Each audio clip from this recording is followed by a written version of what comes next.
British Foreign Minister is set to hold talks with her Ukrainian counterpart about two British nationals facing death sentences. A court in the self-proclaimed Donetsk People's Republic in eastern Ukraine has convicted two British citizens on multiple charges, including terrorism and violent seizure of power.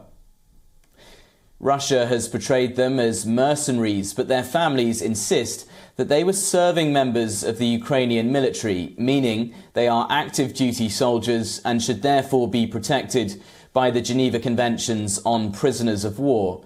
The British nationals and a Moroccan citizen were captured in April of this year.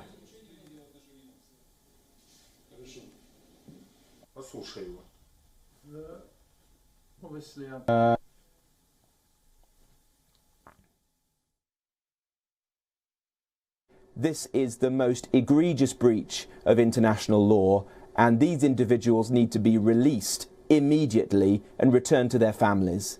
You cannot treat British citizens in this manner and get away with it. This is a Soviet-era show trial, and these British citizens are now being apparently sentenced to death. This is just the latest disgusting act by Vladimir Putin's regime and his affiliates. What we need now is the Russian authorities to release these individuals. All right, let's get some more detail on this story, and we're joined live on the broadcast by Sally Patterson from London.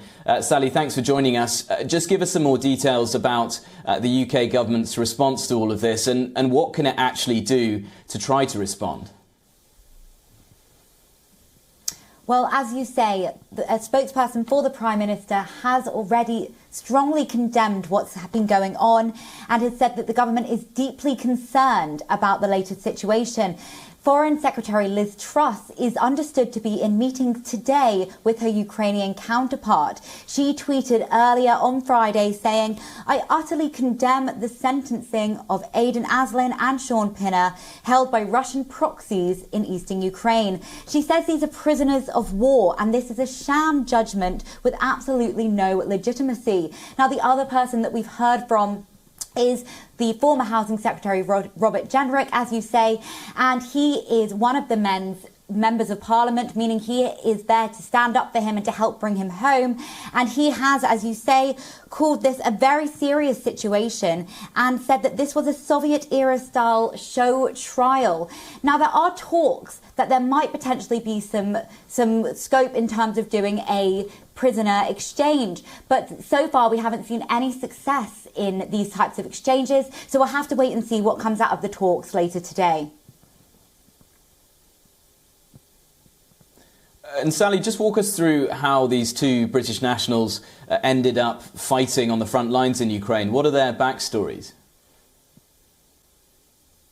Absolutely. Well, what's really crucial to stress, and what both of their families are saying, is that both of these men had been fighting in the Ukrainian army before the Russian invasion even took place. Now, this is really crucial because this means that, counter to what the Russians are saying, these men are not mercenaries, but rather just members of the regular military. Now, Aiden is from Nottinghamshire, and he is understood to have been a care worker before joining the Ukrainian army. He is also understood to have a Ukrainian fiancé and has applied for citizenship of the country. Now, Sean Pinner's family describes him as a funny, much-loved and well-intentioned man who enjoyed the Ukrainian way of life, and he is understood to have been living with his wife near Mariupol, which is the same city that he was then arrested in soon after. Yeah, you can only imagine how their families are sort of processing all of this. Thanks a lot, Sally. That was Sally Patterson reporting for us live from London. All right, let's get some more analysis on this story, and we're joined live on the broadcast by Dr. Anna Matveyeva, who is a Russia Affairs analyst. Doctor, thanks very much for joining us. I think just give us some details about the self-proclaimed Donetsk People's Republic. How is it linked to Moscow, and what sort of legal system does it actually have?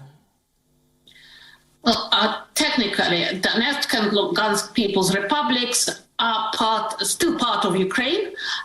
They are internationally recognized part of Ukraine. They have proclaimed self-government, whatever way you can understand it. And in February this year, Russia has recognized their sovereignty. That does not mean that it did not make them part of Ukraine, but it definitely did not make them part of Russia. So the republics, so-called, quote-unquote, have their own legal systems. They are largely modeled on the Soviet legislation. They have death penalty. There is no moratorium. In reality, death penalty is extremely rarely executed. So certainly they have certain decision-making, but not on the matter of what we are discussing now.